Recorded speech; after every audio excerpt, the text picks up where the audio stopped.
Hello everyone, management मंत्रा के इस video में आप पढ़ेंगे difference between micro economics and macro economics की जो सूक्ष्म अर्थशास्त्र और समष्टि अर्थशास्त्र होता है उसके बीच में क्या अंतर होता है। तो इनके बीच में डिफरेंस को हम कुछ बेसिस पे देखेंगे। उससे पहले डिस्क्रिप्शन में आप इनसे रिलेटेड डिफरेंट टॉपिक्स पे वीडियो का लिंक देख सकते हैं। वीडियो अच्छा लगे तो प्लीज लाइक कीजिए, चैनल को सब्सक्राइब कीजिए, कमेंट कीजिए और किसी टॉपिक पे वीडियो चाहिए तो आप कमेंट कर सकते हैं। पहला आता है मीनिंग के बेसिस पे micro economics. Micro economics is a branch of economics studying the behaviour of an individual economic unit. जो माइक्रो इकोनॉमिक्स होता है ये छोटा होता है और मैक्रो जो होता है वो बड़ा होता है। तो माइक्रो इकोनॉमिक्स एक ब्रांच है इकोनॉमिक्स की जिसमें कि हम किसी भी व्यक्ति के इंडिविजुअल बिहेवियर के बारे में स्टडी करते हैं कि उसकी डिमांड कैसी है, सप्लाई कैसी है, उस तरीके से हम स्टडी करते हैं इंडिविजुअल के बारे में। वही macro economics is the part of economics that focus on how a general economy, the market or different system that operate on a large scale behaves। जो मैक्रो इकोनॉमिक्स है ये भी इकोनॉमिक्स का पार्ट है पर इसका फोकस जनरल इकोनॉमिक्स पे होता है, पूरे मार्केट पे होता है कि कैसे आप लार्ज स्केल पे डिफरेंट सिस्टम को चलाते हैं, कैसे वो बिहेव कर रहे हैं। मतलब यहाँ पे आप पूरी इकोनॉमी के बारे में पता रखते हैं कि पूरी इकोनॉमी किस तरीके से परफॉर्म कर रही है, कि पूरी इकोनॉमी में क्या चल रहा है उसको हम मैक्रो इकोनॉमिक्स में जानते हैं। सेकेंड आता है ओरिजिन के बेसिस पे micro economics. The word micro is drive from Greek word macros which means small. जो माइक्रो इकोनॉमिक्स है इसका जो वर्ड है माइक्रो ये ग्रीक वर्ड से आया था मैक्रोस जिसका मतलब होता है स्मॉल। वही macro economics the word macro is drive from the Greek word macros which means large. जो मैक्रो इकोनॉमिक्स है इसका भी वर्ड मैक्रो ग्रीक वर्ड से आया था जिसका भी मतलब मैक्रोस होता है और इसका मतलब होता है लार्ज। मतलब माइक्रो मतलब स्मॉल, मतलब जहाँ पे हम इंडिविजुअल के बारे में स्टडी करते हैं, मतलब छोटे लेवल पे स्टडी कर रहे हैं, और मैक्रो में हम पूरी इकोनॉमी को देखते हैं तो लार्ज लेवल पे हम स्टडी करते हैं। नेक्स्ट आता है टूल्स के बेसिस पे micro economics. Demand and supply are the two tools of micro economics. जो माइक्रो इकोनॉमिक्स है इसके जो दो मेन चीजें होती हैं वो है डिमांड और सप्लाई। कितनी डिमांड है कितनी सप्लाई है उसके बेसिस पे हम कैलकुलेशंस करते हैं। वही macro economics aggregate demand and aggregate supply are the two tools of macro economics. जो मैक्रो इकोनॉमिक्स है इसमें भी दो टूल होते हैं डिमांड और सप्लाई, पर यहाँ पे एग्रीगेट डिमांड और एग्रीगेट सप्लाई को देखा जाता है।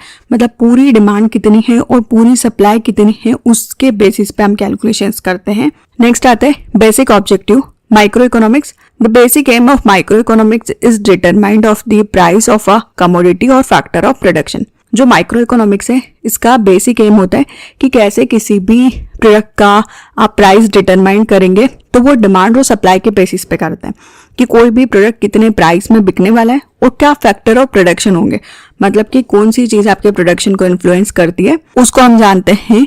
तो ये बेसिक ऑब्जेक्टिव होता है माइक्रो इकोनॉमिक्स का।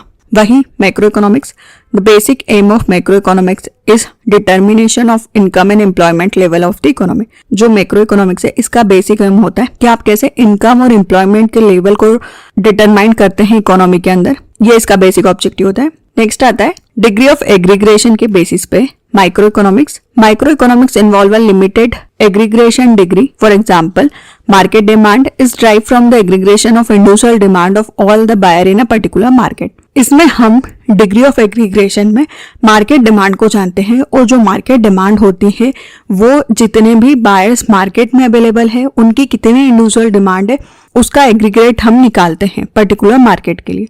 वही macro economics involve the highest aggregation degree. For example aggregate demand is drive from the entire economy. जो मैक्रो इकोनॉमिक्स है इसके अंदर हाईएस्ट एग्रीग्रेशन डिग्री रहती है जिसमें कि हम पूरी इकोनॉमी में कितनी डिमांड है उसका एग्रीगेट निकालते हैं। तो मैक्रो इकोनॉमिक्स में हाई एग्रीग्रेशन डिग्री होती है और माइक्रो में लिमिटेड होती है। नेक्स्ट आता है अदर नेम के बेसिस पे microeconomics. As microeconomics is primarily concerned with the price determination of commodity and factor of production, it is also known as price theory. जो macroeconomics है इसका प्राइमरी कंसर्न होता है, मतलब प्राइमरी चीज होती है क्या प्रोडक्ट के या कमोडिटी के प्राइस को डिटरमाइन करें कि वो क्या होगा, फैक्टर प्रोडक्शन क्या होंगे, तो इसको प्राइस थ्योरी भी बोला जाता है। वही macroeconomics as macroeconomics is primarily concerned with determining income level and employment, it is also known as income and employment theory. जो macroeconomics है इसका प्राइमरली कंसर्न होता है कि क्या इनकम का लेवल है वो कैसे डिटरमाइंड हो रही है, एम्प्लॉयमेंट को देखना, तो इसको इनकम एंड एम्प्लॉयमेंट थ्योरी भी बोला जाता है। नेक्स्ट हम देखते हैं इसके कुछ एग्जांपल्स। माइक्रो इकोनॉमिक्स में आता है इंडिविजुअल आउटपुट, इंडिविजुअल इनकम, किसी पर्टिकुलर व्यक्ति से क्या आउटपुट मिल रहा है, उसकी कितनी इनकम है। वही मैक्रो इकोनॉमिक्स में आता है नेशनल आउटपुट कितना है, नेशनल इनकम कितनी है, मतलब हम पूरे देश को, पूरे मार्केट को कवर करके चलते हैं इसके अंदर। नेक्स्ट आता है स्कोप के बेसिस पे micro economics, bottom up approach, examining individual decision and there impact. जो माइक्रो इकोनॉमिक्स होता है इसके अंदर बॉटम अप अप्रोच को फॉलो किया जाता है, मतलब कि पहले आप इंडिविजुअल के बारे में स्टडी कर रहे हैं, उनके इम्पैक्ट को देखते हैं, उसके डिसीजन को एग्जामाइन कर रहे हैं।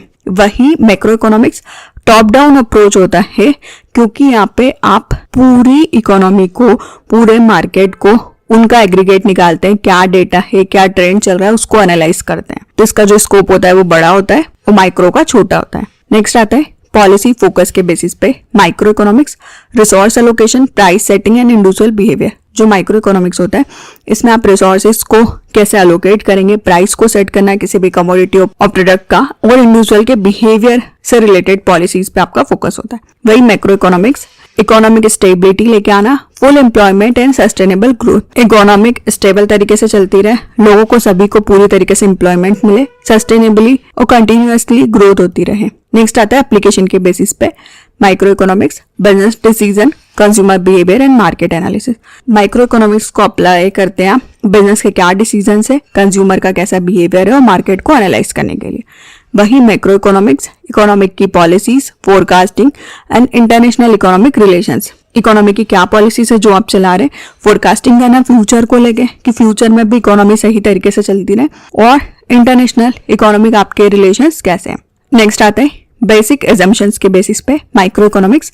The basic assumption of micro economics is that all the macro variables are constant. The macro variables include income, saving, consumption. Micro economics ये मान के चलता है जब भी हम इसकी कैलकुलेशन करते हैं कि जो मैक्रो वेरिएबल्स हैं, मैक्रो इकोनॉमिक्स के वेरिएबल्स रहते हैं वो कांस्टेंट रहते हैं, उनमें कोई चेंज नहीं होगा। मतलब इनकम, लोगों की सेविंग्स, कंजप्शन, उनमें कोई भी चेंजेस नहीं होते, वो वेरिएबल नहीं होती है। वही मैक्रो इकोनॉमिक्स के अंदर basic assumption of macroeconomics is that all the micro variable are constant. The micro variable include the season of firm and household, price of individual product. जो माइक्रो इकोनॉमिक्स है इसमें हम मानते हैं बेसिक एजम्पशन कि जो माइक्रो वेरिएबल है वो कांस्टेंट है, जिसमें आपका आता है फर्म का decision, house hold, individual product का प्राइस, उसमें कोई चेंज नहीं होता है। तो इस वीडियो में आपने देखा कि क्या डिफरेंस होता है माइक्रो और मैक्रो इकोनॉमिक्स के बीच में। वीडियो अच्छा लगे तो प्लीज लाइक कीजिए, चैनल को सब्सक्राइब कीजिए और कमेंट कीजिए, और किसी टॉपिक पे वीडियो चाहिए तो आप कमेंट कर सकते हैं। Thank you.